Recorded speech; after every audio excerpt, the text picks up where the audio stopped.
Good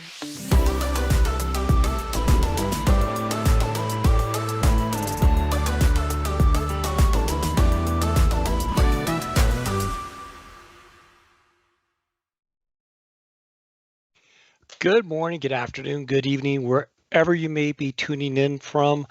Welcome to a new year, Jason and everyone. I believe, I didn't look this up, I was just starting to, I believe this is episode 161.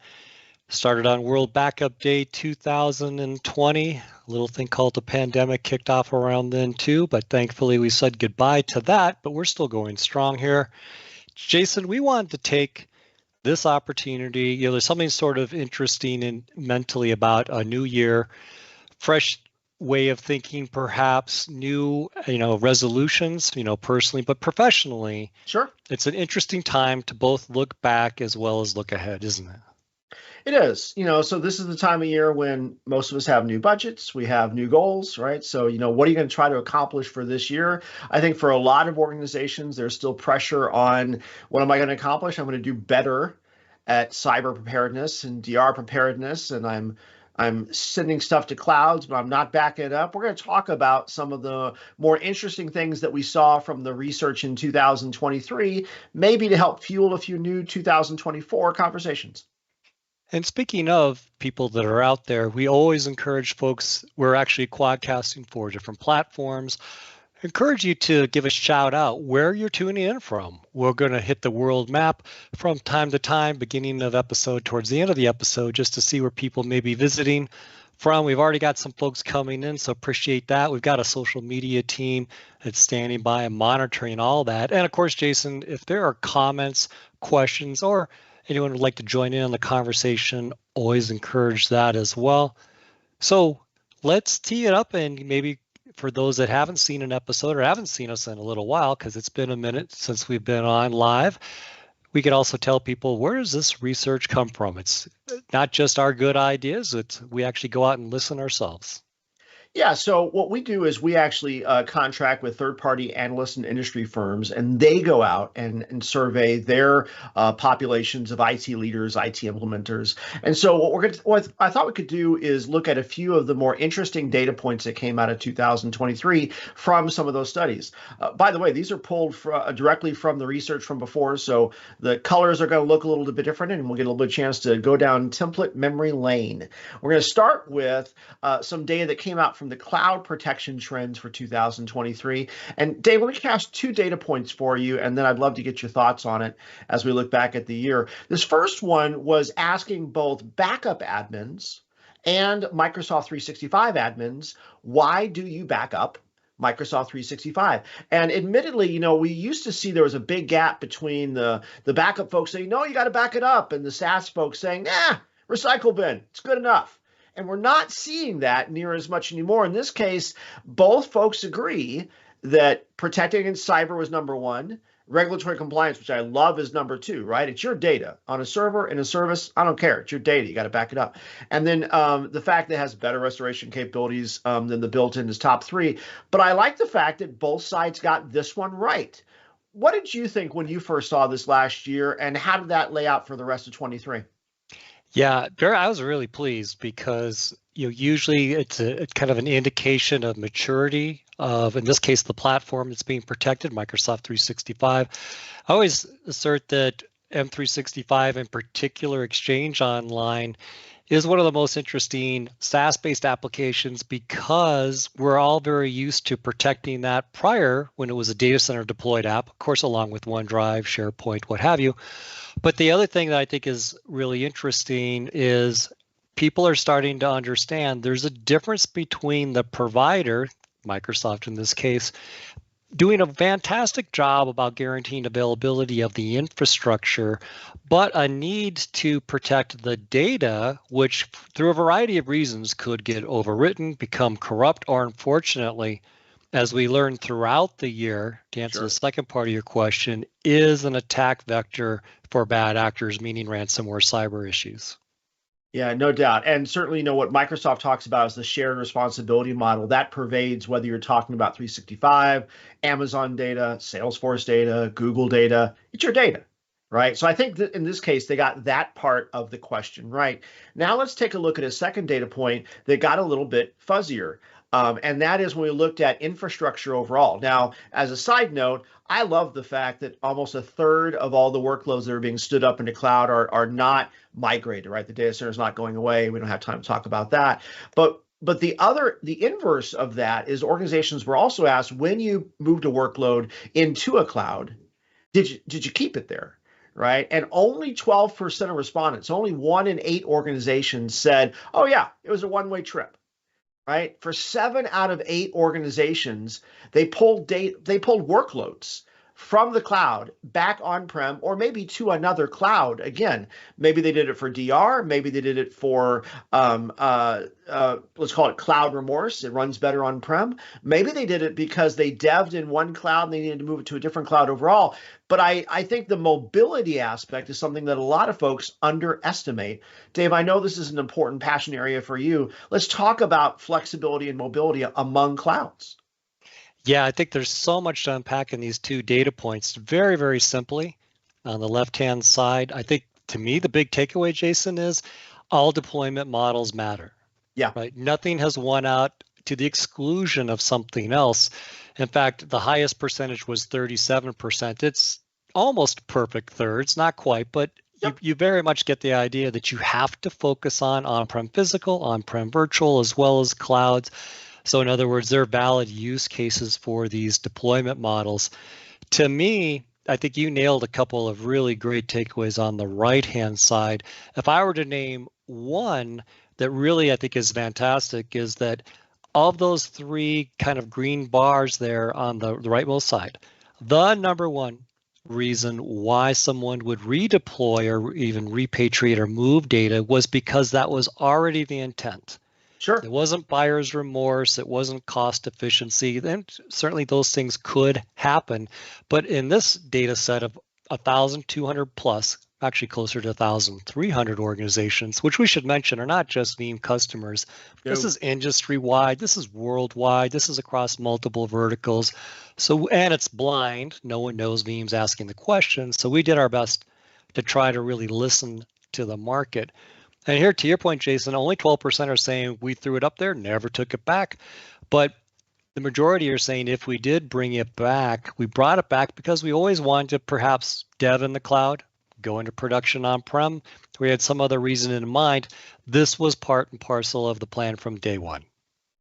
Yeah, and again, I think the thing that we need to take away is that when you move workloads, you move them from physical to virtual, you move them from virtual to cloud, you move them from cloud to another cloud, whatever that happens to be, just because you're modernizing production, you have to also modernize protection. And as that workload moves from one platform of choice to another, your protection options should not suffer.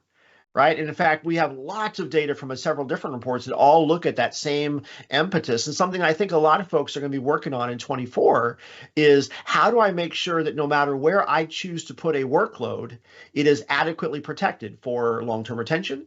It is adequately protected for disaster and cyber recovery, right? For all the reasons that you protected it when it was running on, black boxes with blinky lights on-prem, you still got to back it up. Right, you still got to replicate it. You still got to be able to fail that over along the way and move it someplace else. And speaking of someplace else, the producers are saying it's about time for the map, my friend. Yeah, wow, we've got an amazing list to get through today. In North America, we've got a number of locations. We've got, let's see, Colorado, we've got Georgia, we've got Texas. We've got Ohio. Am I right on that? Am I geographically challenged because I'm looking at it on a little bit smaller window? But I believe that's right. Yep. We've also got Guatemala, which is pretty that's rare. Cool. That might even be, our co-producer Jeffrey's saying, yep, Ohio, good. I don't want to alienate on one of the first streams of the new year, the great state. Then looking around, in addition to Guatemala, thank you so much for visiting. In Europe, we've got Romania, France, Germany, Czech Republic, Italy, Portugal, and Hungary. And man, then Europe is lit in green today. That is awesome. Europe is absolutely lit in green. It's good to see we've got at least one of Jason's favorite well-known steak eating areas in South America. That would be Brazil, in addition to the great area of Chile. Always love to see that. And then Africa, we've got Egypt, Uganda, and Angola. And as you can see here on the map, we've got India coming in and APAC as well. And don't we also have, let's see, yes, I think hopefully I got everyone, and apologies if I did not. We're going to revisit this though later in the episode. So be sure and indicating, give us a hello where you're tuning in from, and of course, any comments or questions you may have. So Jason, we did kind of hit it in transition, but maybe really good to just double down on the fact we're not talking about only Veeam customers, are we? No, I mean, so it's a double-blind survey. So we don't know who the survey folks are hitting other than the criteria of, in this case, almost all this data comes from enterprise organizations greater than 1,000 employees. And the respondent had to be a vetted IT leader or an IT implementer responsible for the data protection or implementation within their organization. That's all we know about them. And they don't know. It's Veeam that actually contracts that. So we always use independent analysts for that. We ask, hey, here are the topics that we want to gain data to, and then the questions come back. And then, that's the fun part for you and I, is let's talk about what the data means. Hopefully that adds value to some folks over time. I will also point out to you, by the way, we use this data not just for these webcasts. We use this to inform product strategy. What features do we need to build, right? We use it to inform marketing. How do we have better empathy with CISOs, with VPs of IT, with security professionals, with SaaS administrators, PaaS administrators, containers administrators, right? So we use that to make sure that we're building the right products and that we're aligning the messages to the solutions that our customers and partners are passionate about. Yeah, very, very well said. So a lot to get into on this one. Should point out Jason's put a QR code in the upper right-hand side. So this bit of research you can double click on. This comes from our flagship research, Data Protection Trends Report. Little teaser, Jason, we're getting to refresh this really, really, really soon. Yeah, historically for the last 2 years, the Data Protection Trends Report has come out in January of each year. And we do that because, as we start off our show today, this is the time of year when people are thinking about what are the things that I need to tackle along the way. And, so for the last 2 years, it's come out in January each time. And the last one was about 12 months ago, next week-ish. So we'll see what time it comes out, but that'll be fun for everybody.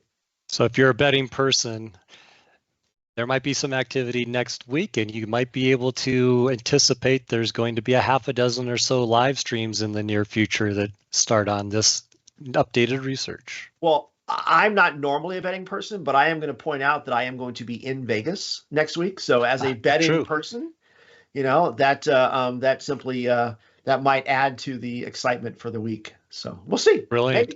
I'm in Dublin, but I bet there's a place I can make a wager. So let's unpack some of this data, because there's a lot here, and that's why we encourage you to download the report. One, there's always more than we have time to actually talk to, even on a single slide. Yeah. Jason and I, as well as our colleagues, we try to fill in additional details. But Jason and I always like to say you owe it to yourself to get educated. It's not a Veeam commercial. This is industry-wide, vendor agnostic. It is global. It's regardless or irrespective of the vertical of business that you participate in, the company size, et cetera, et cetera. But interesting trend here, Jason. Let's start to unpack it. Yeah, so this question really asks kind of two things. One, when you do DR, where is your DR site, right? Is it going to be the same metal? Is it different metal on-prem? Is it in the cloud? Is it in the managed cloud, right? And then also, where are you going to populate that data from? Meaning, is it coming from tape? Is it coming from cloud? Are you just replicating? How are you getting it? How are you having survivable data, and where's that going to spin up? And there's two things that I think are interesting on this particular data point. The first side is it's about even money. 54 to 46 on your DR site, either being on-prem that you are managing, those are the green ones, or you're spinning up in a cloud instead. So maybe you don't have a secondary site. Maybe you don't want to pay for a secondary site. Whatever that is, it's about a 50-50 mix. Interestingly enough, by the way, the vast majority, 84%, of the DR plans presume the survivable data came from the cloud. So no matter how you're getting it there, that's where that survivable data comes from. The other thing I would point out on this slide that's interesting year over year, it's one of the fun things about this project, is we get to see the shifts. And in the year prior in the report, it was like 70 some odd percent were going to recover on-prem, and only about a fourth of folks were going to recover to a cloud. In a 1 year time period, the massive amount of folks who are saying, I want to use the cloud as part of my DR strategy is really, really impressive. It'll be fun to see, does that trend continue when we look at next year's report? Yeah, absolutely. And so that's one of the things that's really interesting about doing this level of research year after year after year. I believe, Jason, you and I are on year 5 of doing this global research. And many of the questions, we try to have roughly 80% or higher of the same questions so that we can have multi-year responses from a historical trend perspective. And the reason I think just to double click on what Jason just shared, is so dramatic is in the history of IT, especially in the history of generally a more conservative or risk-averse area like backup or availability, disaster recovery, these shifts tend to take place over an elongated period of time for good reasons, by the way. That's not to suggest anything negative. It's that people have made investments. They've made investments in infrastructure and facilities, in course personnel and training, run books, and of course risk. They want to understand if they're going to make a move that they're moving for the better and that they're doing it with their eyes wide open. And with that, I wanted to segue into that historical shift that you mentioned is atypical. But if I were to try to suggest why, put on sort of the psychology hat of what happened here, I think what happened is people tried some cloud-based activity, found out it worked well for them, and then decided that they could pursue more of it as maybe different budget cycles or projects or other activities would allow it. I think that's absolutely spot on, right? So they discovered that the cloud is an agile enough place. Even if you weren't ready to run all of your production workloads in clouds, DR works just fine, right? The other thing, and for anyone who might be a service provider on, you should do a screen capture of this particular moment. I am a huge fan of disaster recovery as a service. Right? Not just because the data survives someplace else, but also because you get that expertise that you might not have on staff. Right. And I think that also is exacerbating this significant shift towards the willingness to use cloud as part of that. So that's the good news on this. We've tried to give you 2 data points from each report to kind of talk things through. Let me give you the second one on this one. So the good news is that we are seeing that shift. And Dave, I know you and I are both equally fans of those on-prem recoveries, right? We love data center to data center. And then also where the cloud fits into that. Here's something that's not as favorable, right? So organizations are asked, okay, you're going to fail over? How are you going to fail over? And I won't belabor all the points on this, but except to say that only 18% of organizations are using orchestrated workflow, right? So the rest are either using scripts, or God help them, they're going to manually spin the stuff back up again. That means you're not testing the same way twice. If the smartest guy in the room is not in the room, what are you going to do? I mean, there's so many things wrong with the fact that only 1 in 6 organizations are using orchestration as part of their DR plan. This part, Dave, scares me. Yeah, there's no accident involved in red being associated with the manually reconfigure at 30% there. Those of you that watch multiple streams may have heard this rant talk track from me before, but I'll reiterate it because I think it's worth doing. That 30%, literally, in my opinion, the worst possible time to be looking around for ISO images, configuration notes, maybe notes or procedures from a colleague who's not currently available for whatever reason. Maybe they're even on holiday, or maybe it's truly a disaster and we can't get in touch with people, etc. But suddenly then, Jason, 1 out of 3 approximately are scrambling, looking at how can they go find a way to rebuild systems, really relying on the administrator being the hero. Make no mistake, Mexico, I'm sorry, Mexico just came in, so that was on my mind. Mexico are heroes. That's the takeaway, Jason. No, the takeaway is administrators absolutely are the heroes, but undue pressure and expecting, depending on the heroics of people while you're insert as many level of boss are either physically over your shoulder asking, are we up yet? Or instant messaging, maybe communications are down. They're actually calling you on a cell phone if that's available, asking, how long is this going to take? And then, Jason, the yellow is, I think, appropriate here in the middle at 52%. The predefined scripts, that sounds good, but we all know what the concept of configuration drift is. Oh, yeah. Are those scripts fresh? One of the things that we learned from the beginning of the pandemic, where we saw massive changes in deployment models, meaning people burst to the cloud, people embrace software as a service. There's a very good opportunity that the way that people had scripts and runbooks set up before doesn't reflect the current state. And from that, we have a comment that says, "Oh, it's a good one." Yeah, it's very good. Yeah, you read it off. I think it's great too. So, in addition to usage of data for cloud infrastructure, it's important to point out that the law prohibits the use of cloud. So the law is a little bit general, right? So that's going to depend on what kind of data you're talking about, whether it's like healthcare data or financial transactions. It's going to depend on your sovereignty and the laws of the country that you're in. So there's all kinds of rules around the handling of data along that way. But you make up a great point, right? In fact, in some cases, you may not want to use the cloud for DR because you don't have a good enough pipe to go there, right? Or let's say you're talking about DR of a manufacturing floor. You do not want to have your IT telemetry happening in a cloud when you have a conveyor belt running in a factory, right? So, I mean, in some cases, that data has to have locality. So great point that the cloud, like everything else, is not a silver bullet for all things IT. The cloud does not mean unequivocally more modern along the way.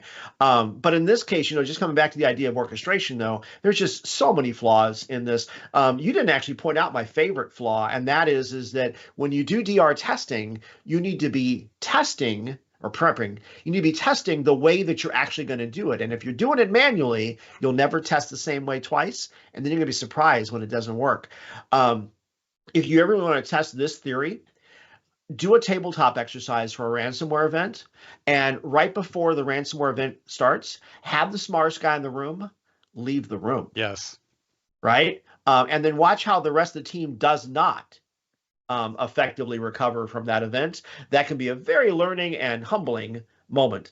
So we've also got another comment that's come in: how accurate and efficient RTOs, RPOs, budget, compliance requirements, testing. Oh yeah, just racking off reasons why, where you pick your DR data, whether you go branch to data center, whether you go data center to data center, coast to coast, which cloud, in between clouds, right? I know some customers that actually their Amazon recovery is to Azure, or vice versa. There lots of fun things to talk about there.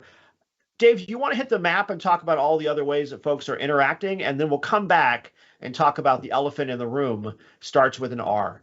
Yes. Well, let's hit the map first. Let's do, yeah. In the U.S., we've had a couple states come in, actually a handful, Florida, Wisconsin, California. We've also had in Central America, Mexico, and El Salvador.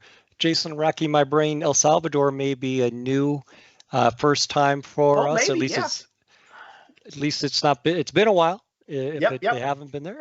In Europe, Belgium has come in. Amazing response today from Africa. Look at the number of countries. We've had: Nigeria, South Africa, Mali, which I believe is the first.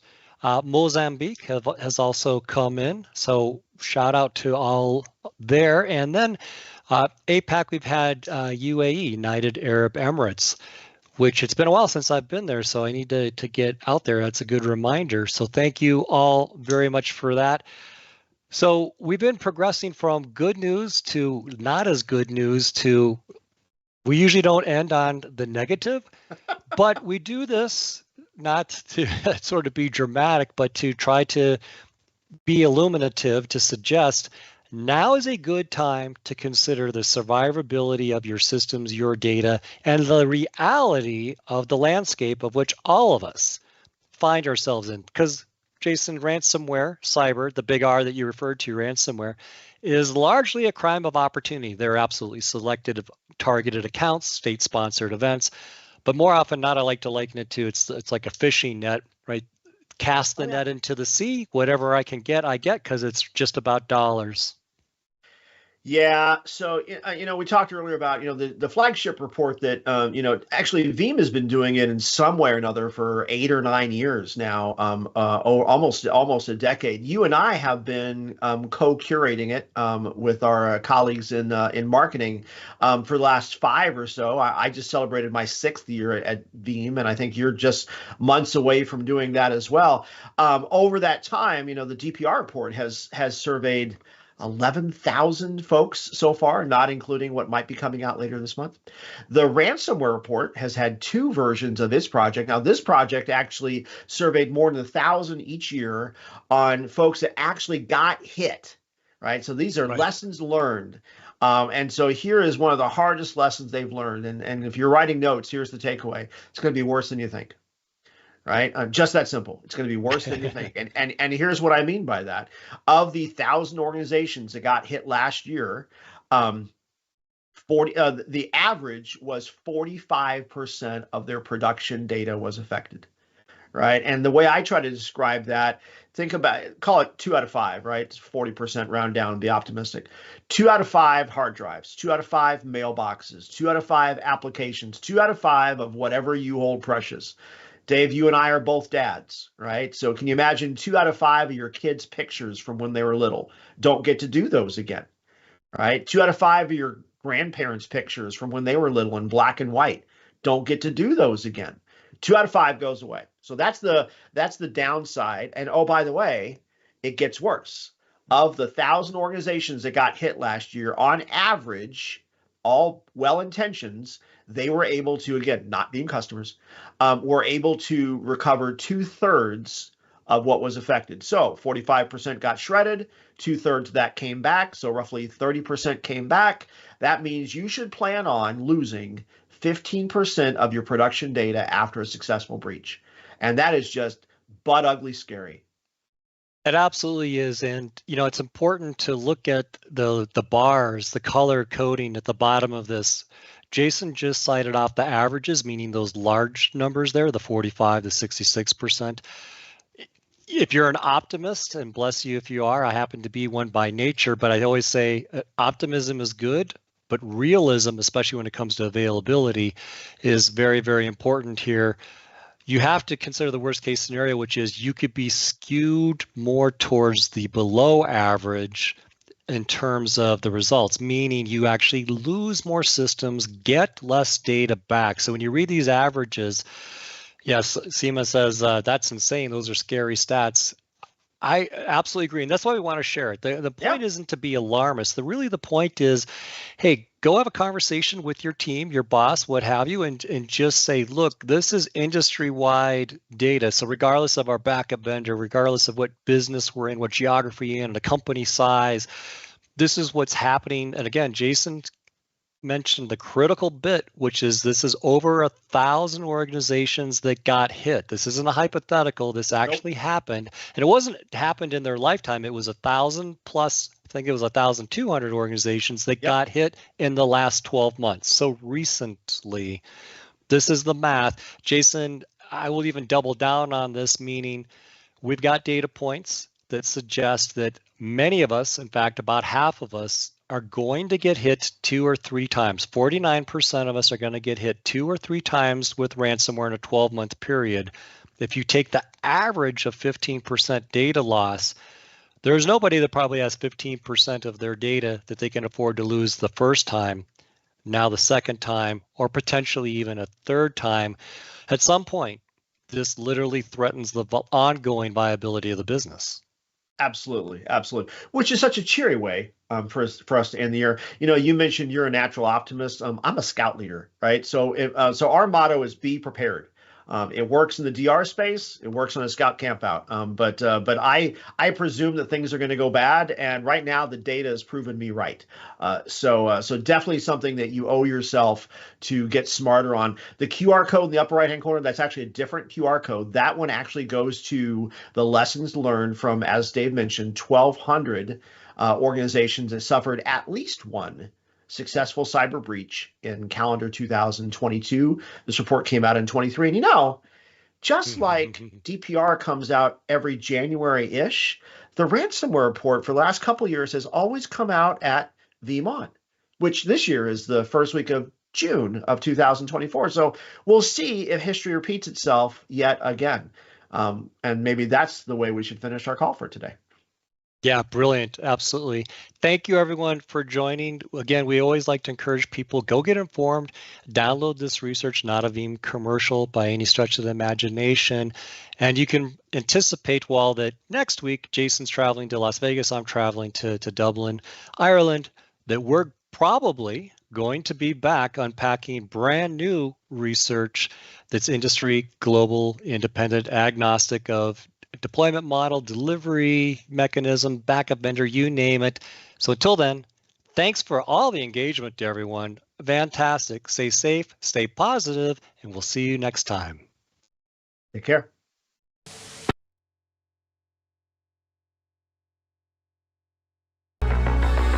Be radically resilient. Introducing Veeam Data Platform 23H2 Update, built on Zero Trust architecture, and with AI-powered threat detection, proactive threat hunting, SIM systems and ServiceNow integration, and Yara content analysis. Plus, Veeam's new Threat Center helps identify risks to your environment in a simple, powerful security scorecard. The Veeam Data Platform includes backup and recovery, monitoring and analytics, plus recovery orchestration. Learn more at vee.am/what's new and achieve radical resilience.